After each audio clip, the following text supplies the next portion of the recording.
Hello and welcome to the Books Uncovered podcast, a podcast brought to you by Fulcrum Publishing, where we explore the world of books and the people who make up the publishing and the book industry.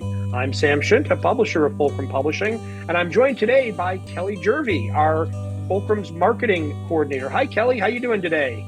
I'm good. How are you, Sam? I'm doing really, really well. Thank you. Doing really well. We've got such a great guest today, so I can't be happier. And of course, it is fall, and it's literally watching the last leaves fall here. So I've got to ask, Kelly, are you a mulcher or are you a raker? Well, that is the question. So we've tried both, but this year we raked it all up.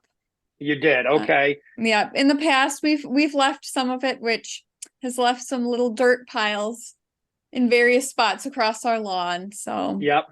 Well, I'm because I'm lazy, I'm a proponent of the Leaf It program, which the city runs, right? Just let it all sit there and let nature take its course. But unfortunately, we live in a neighborhood where they're not very happy on that. So literally, I have a neighbor who comes over and mows our lawn and picks up the leaves and then dumps them for the leaf vacuum to get. And he's a retired gentleman. It's a wonderful gift that he's doing, but it's even if I tried, I wouldn't be able to just let nature take its course. Well, we're going to talk a little bit about nature and stewardship and conservation, all that good stuff today, because we've just got a terrific guest, one of my favorite people in the world, someone I've known for over 2 decades now. Dan Wildcat is a Yuchi member of the Muskogee Nation who holds his PhD from the University of Missouri and has dedicated 37 years of teaching and administration at Haskell Indian Nations University. As a respected figure in the traditional ecological knowledge world, he has spoken for various organizations and universities, including NASA and the Ecological Society of America. He currently is leading a $20 million National Science Foundation funded project.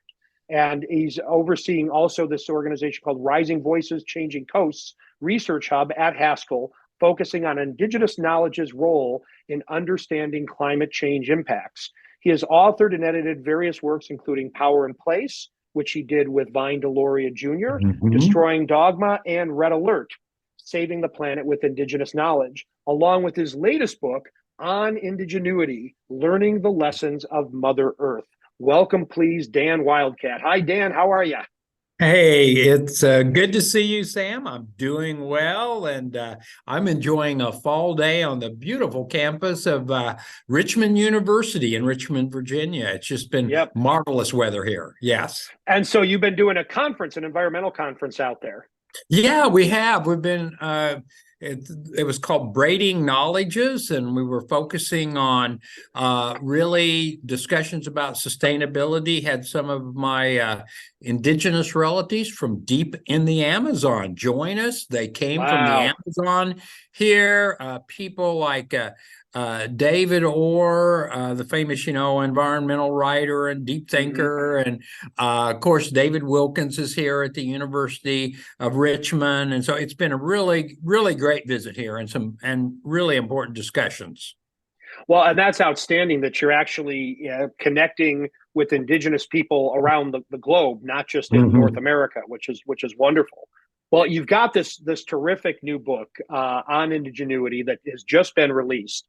And I'm just going to read a little bit here for you, because I think this really sets the stage for the conversation.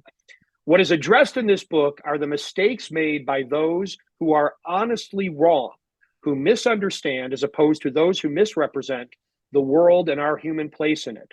Therefore, I hope the ideas offered here might cause them to rethink how they see and understand the world.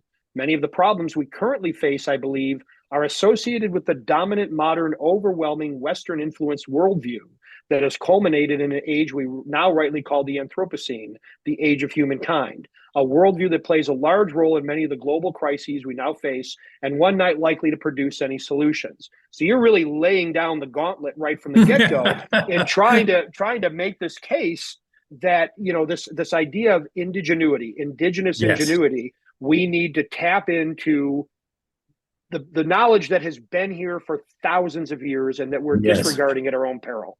So talk a little Yes. bit about this. What has inspired you to think about this? Well, Sam, I've been real fortunate being at Haskell Indian Nations University, a small university, but it's kind of the de facto United Nations of higher education in the United States of America. I've been fortunate. It's a small institution.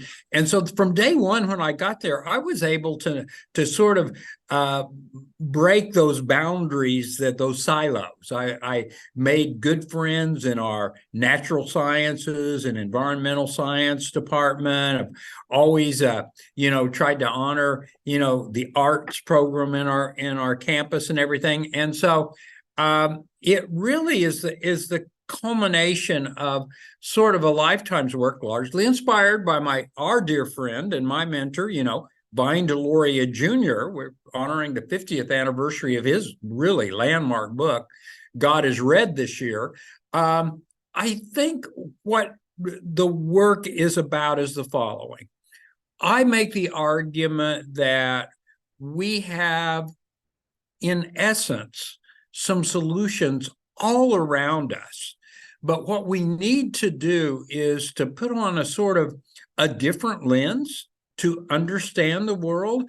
I think the lens is an old lens. It's one almost everyone on the planet had at one point in time, but somehow through this kind of over fascination with our own accomplishments, our human accomplishments with technology and the like, we forgot first that we don't live in a world full of resources. We live in a world full of relatives. Just think about that point.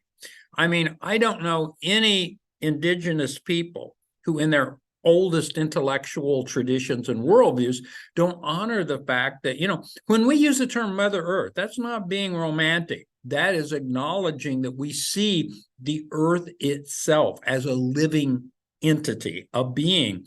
And then we look at all of the life that surrounds us, plants, animals, the land, the water, the air.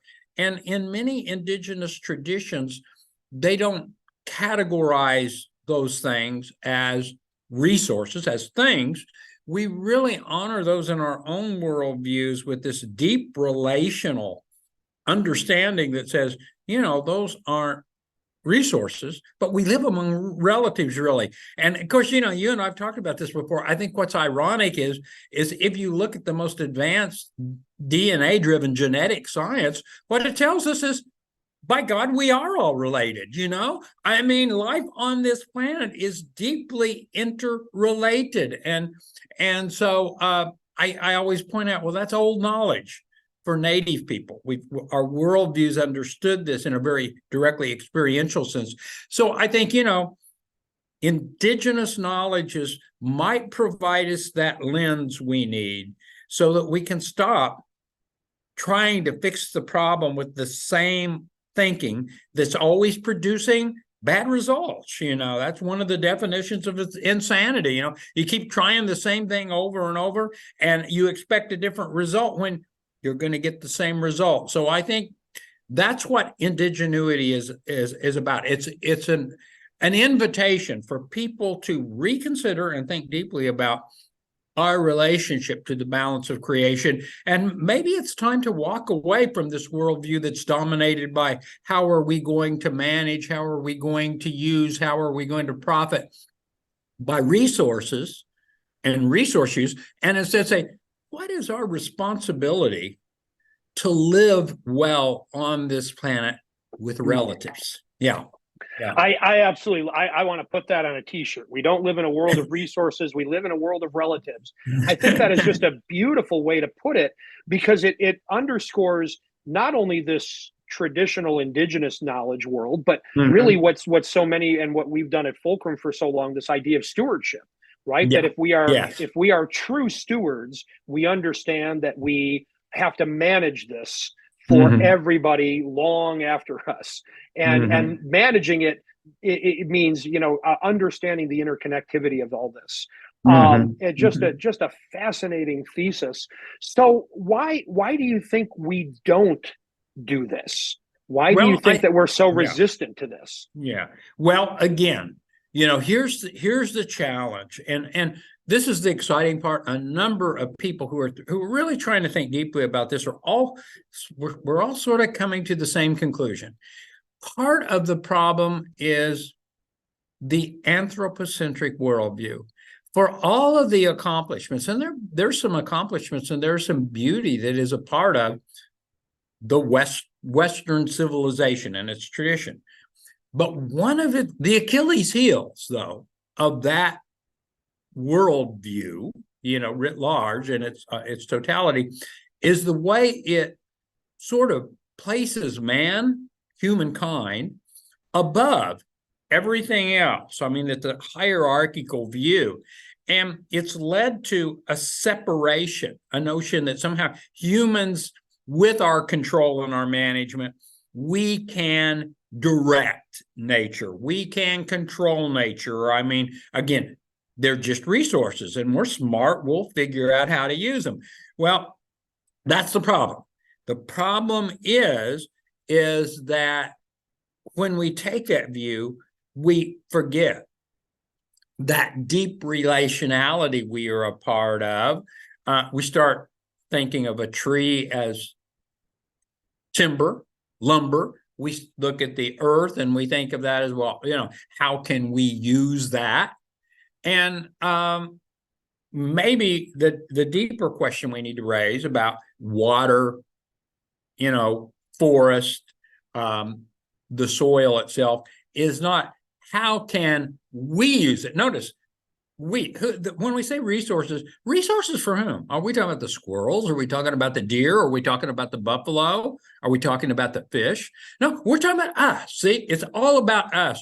And so another theme I'm trying to raise is that I think we're ready for a new definition of justice, that justice is not just about us, but it's really about our relationships with the ecosystem, different than human persons we share our lives with. I think we're ready to really dive into a much deeper view of justice, of community, and I think it will challenge a lot of the underlying assumptions of a kind of a hubris-ridden notion of civilization and progress. No one wants to be against progress. So, in my books, I talk about, well, what are you for? And I always say, well, I'll tell you what I'm for. I'm for creating systems of life enhancement. It's not just us that's important. If we're going to live in a just world, we have to think of our relationships with the land, the air, the water, the plants, the animals. And if we do that, I'm hopeful that we could still address the pressing problems we are facing today. I don't think we'll do it successfully if we don't change that lens through which we're looking at the world. But what about the common retort to that of, well, but technology always saves us, and so it'll save us again.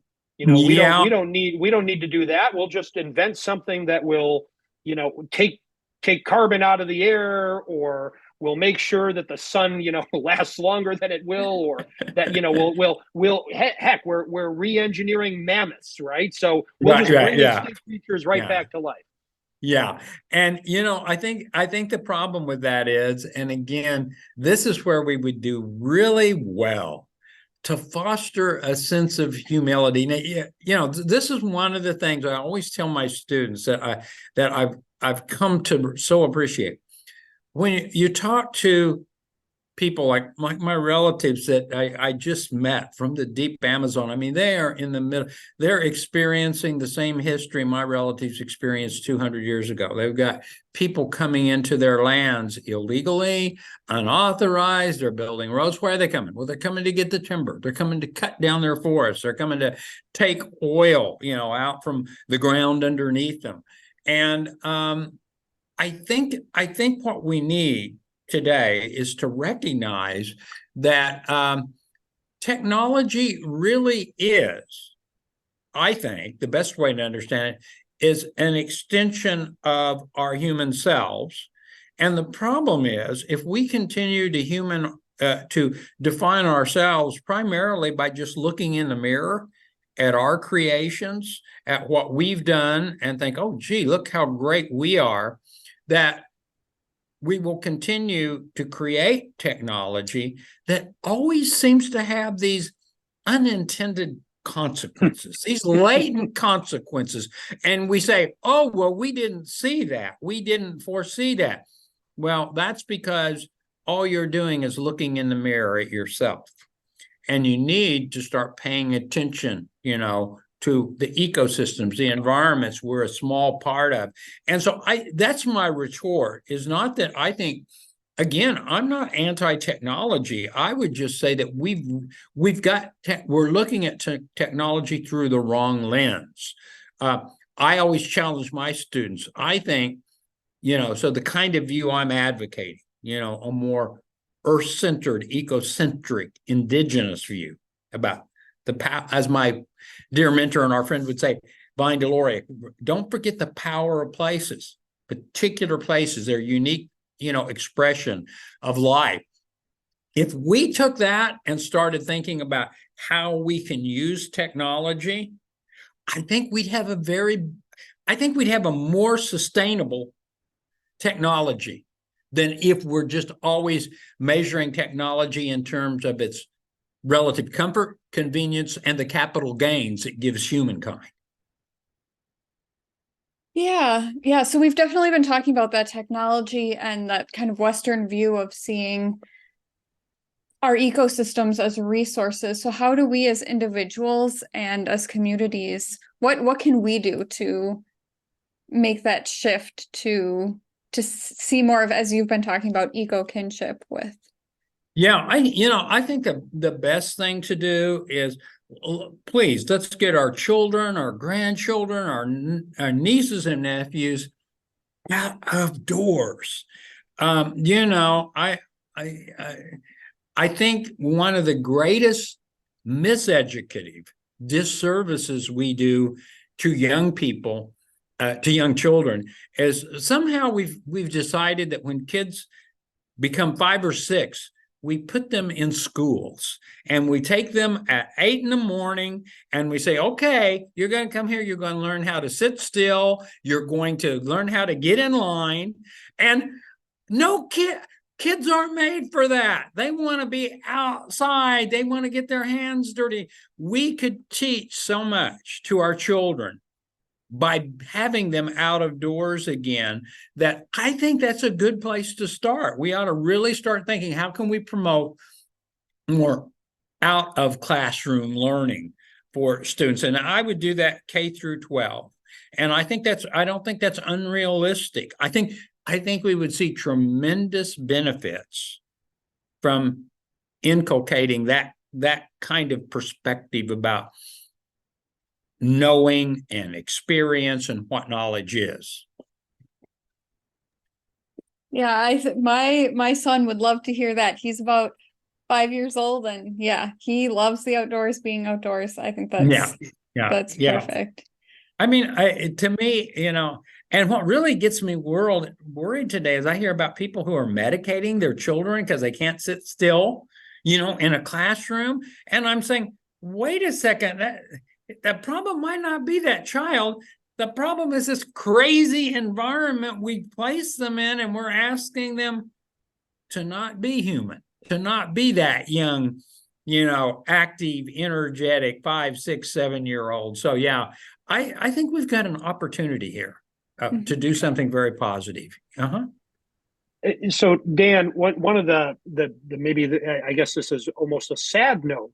And you and I, again, have talked about this, but we talk about this tapping into traditional knowledge, but we also know that so much of this traditional knowledge is being lost around the world. So how do we ensure that we preserve this, that we make sure that this knowledge not only is available, but is preserved so that it doesn't vanish? Because so much of it seems to have, the folks you list at the beginning of the book that you pay homage to, most of them unfortunately have passed to the next world.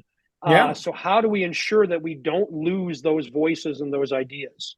Yeah. So I'm going to give you kind of the big picture answer and then the more on the ground answer. The big picture answer is if you accept that deep relationality of everything, and by the way, again, now this is something that everyone knows. You know, we live in the age of sort of a global economy.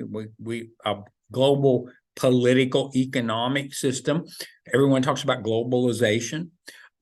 I think so one of the things we have to do is those traditional ecological knowledges were the result of this, you've heard me use this language before, Sam, this symbiotic relationship between a people and a place. So people who've lived in the central Amazon forest for thousands of years, they know a lot about that place. They figured it out how to live there fairly well.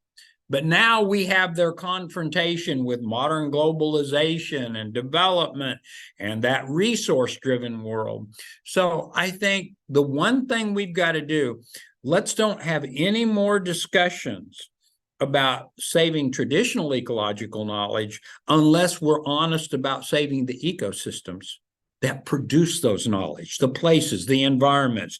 The Amazon is critical for the people there and for the knowledge that resides there, because if they lose that relationship to that forest, to that river they call home, they lose the knowledge that resides there. So at the big picture level, I argue, let's remake that connection. We've got to tie the connection between environmental, biological diversity to cultural diversity on the planet. That's at the big level. Now, at the more on the ground level, I think what we've got to do is we've got to really honor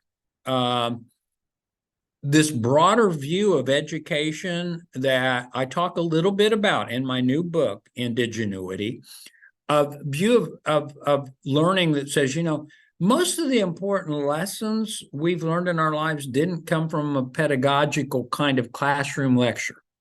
We learned them from living. We learned them in relationships. Sometimes they were hard lessons to learn. But I think we have a tremendous opportunity now to respect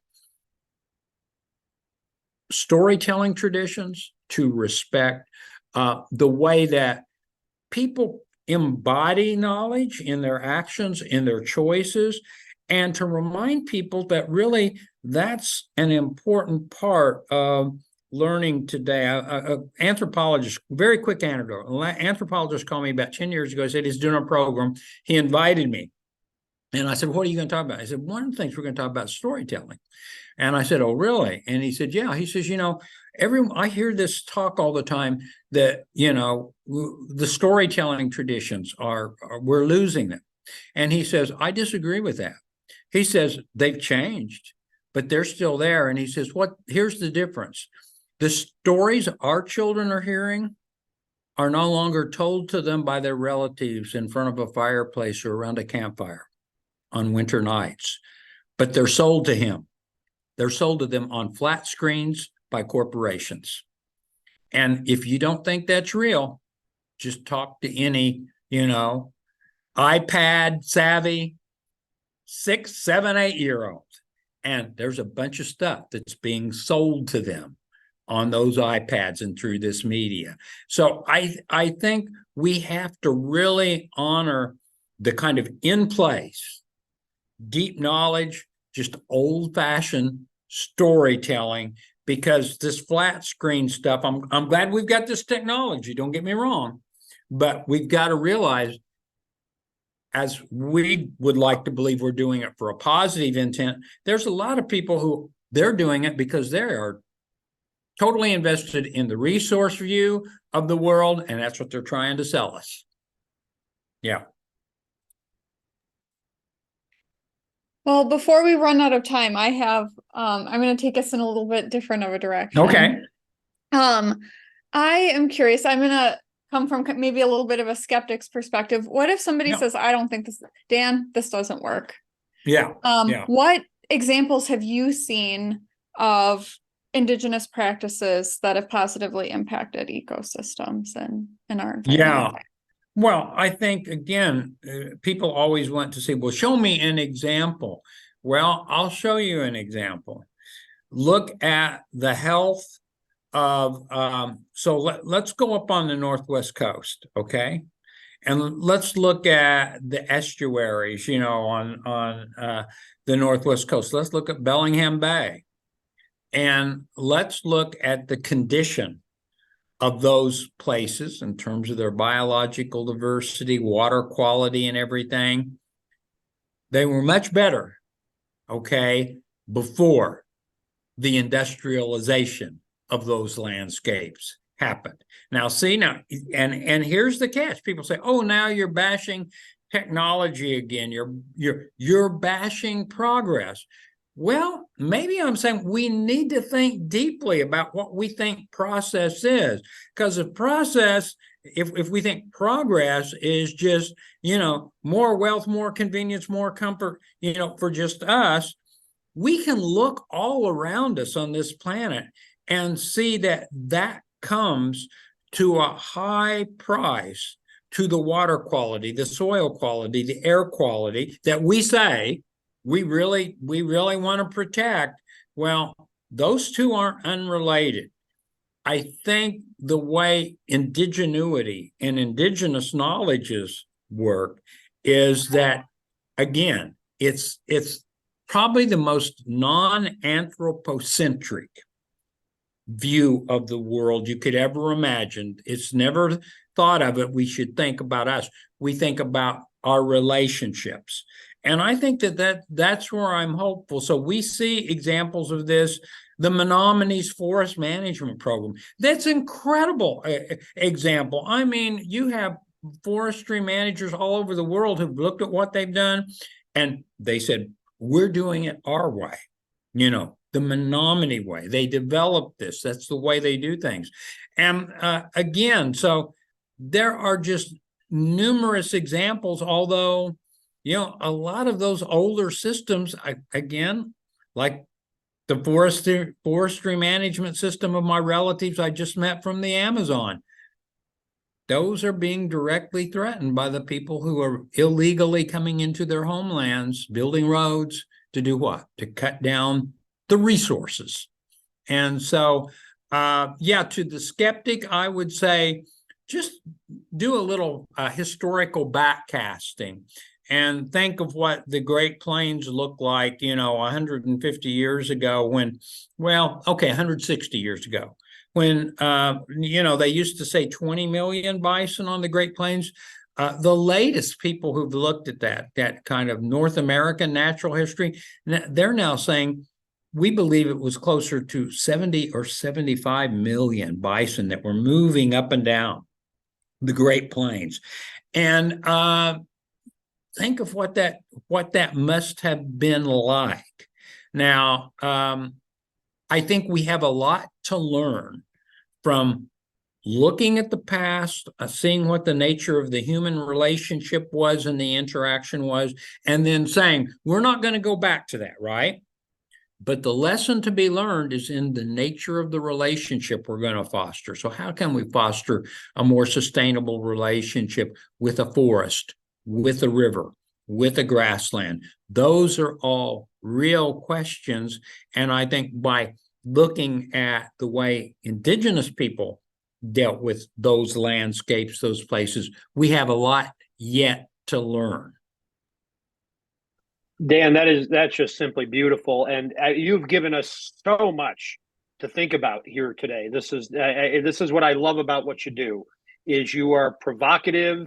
You, in the words of the book that you did along with others about Vine, you're willing to destroy dogma, or really poke a stick at dogma, and say, wait, try this. Yes. It's just fantastic. So thank you so much for doing that, because it really does serve us all to hear from people like you who force us to think differently. Your comment about insanity is absolutely right. It just seems like we keep trying the same old things with diminishing results. Let's maybe listen to other voices now. Yeah, thank you so much for the invitation to share with you guys today. It's been great seeing you both, and yeah. Well, we got one little thing we still got to do, which is we want to talk a little bit about some book recommendations. And today, what we're doing is we're offering books that offer perspectives from indigenous authors, particularly about understanding our world. So, Dan, we always start with our guests. Do you have any books that you would books that you would highlight? Yeah, I mean, I think there's a number of books. First of all, I think if people have not read, Vine Deloria's really landmark book. You can use that both in a literal way and a figurative way of what I mean by landmark book. But I think God has read chapters 4, 5, 6, and 7 of that really lay out his fundamental critique of some of the features of the dominant, Christian theological tradition that he really takes, challenges and says, look, so there's some features of that really tie into a lot of the problems we're facing today. I think that's a must read. I think that's really important. I also think, the book that in recent years, I think have just really done a lot for the general public. I have to mention, Robin Wall Kimmerer's Braiding Sweetgrass. What a beautiful book. What a book that is scientific and indigenous at the same time, pointing out these don't have to be, let's don't fall into this false binary thinking that, it's either science or it's indigenous thinking. No, there might be something that we should call indigenous science we ought to be exploring. I love Robin Wall Kimmerer's work in that respect. And, I think, and then when I'm thinking of other authors, I tend to go back to some of the classics that I think, people forget. I've been thinking a lot about, Rachel Carson's landmark book, Silent Spring. That was so people say books don't matter. She wrote that book because she was a bird watcher, because she loved watching the birds and, in that region close to the Chesapeake Bay. And she noticed the birds were gone. And that book played a catalytic role in public thinking and probably played a major role in the creation of the Environmental Protection Agency. So I think there's a lot of classics we need to revisit and look at, and then modern work, that's being done now that's really important. Excellent. How about you, Kelly? Well, as I mentioned, I have a son, so we do a lot of picture book reading around my house. So one book that we've been reading recently is We Are Water Protectors by Carol Lindstrom and illustrated by Michaela Goad. It's about a Native American girl of the Ojibwe tribe, and her grandmother teaches her the value of water and stewardship of the earth. And it just does a really great job of bringing environmental issues to a child's perspective and helping to, put it in language that a child can understand. I love that it speaks to community. The illustrations are beautiful. So that one's been one on our list. Oh, beautiful. How about you, Sam? What have you been? Well, I typically come with unpredictable choices, and this time I'm being incredibly predictable. And Dan will appreciate this. I'm going to build on what Dan said, and I'm going to point out two books: Red Earth, White Lies by Vine Deloria Jr. and The World We Used to Live In by Vine Deloria Jr. Two books that really get into this challenging of our understanding of the planet and the science of the planet, and then the great cosmology, the metaphysics of this all. And these are, I talked about this at Vine's memorial service so many times. I hear people saying, well, Vine's a great Native American thinker. Vine's a great American thinker, and he deserves to be read by everybody because his works they'll entertain you to start, because he's just so funny. And this is why I captured that piece, Dan, that you wrote at the beginning, because I really heard Vine in that. And I'm going to read something from Red Earth that I think really will connect with all this. But he's so provocative in getting you to think about these things. This is his opening here from Red Earth, White Lies, Behind the Buckskin Curtain.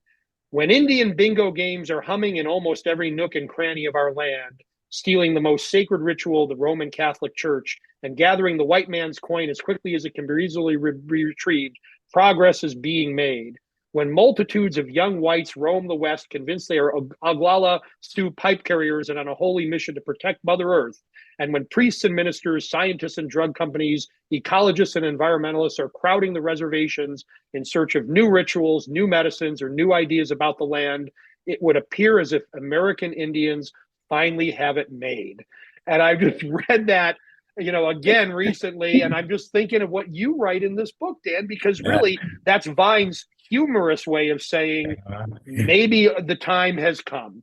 So, well, I thank you, Dan, for everything that you do and for all this great work, for leading this NSF grant, the biggest of its kind for any American Indian university, any American Indian college ever. That National Science Foundation grant. Congratulations on that, and thanks again just for bringing us this beautiful work. Thank you, Sanlay. Thank you, Kelly. Okay. Sam. Thank you. Bye-bye. Okay, everybody, keep reading. If you enjoyed this episode, we would love for you to rate and subscribe to Books Uncovered so that others can also discover and enjoy. Thank you for being a part of the Books Uncovered community, where book communities come alive.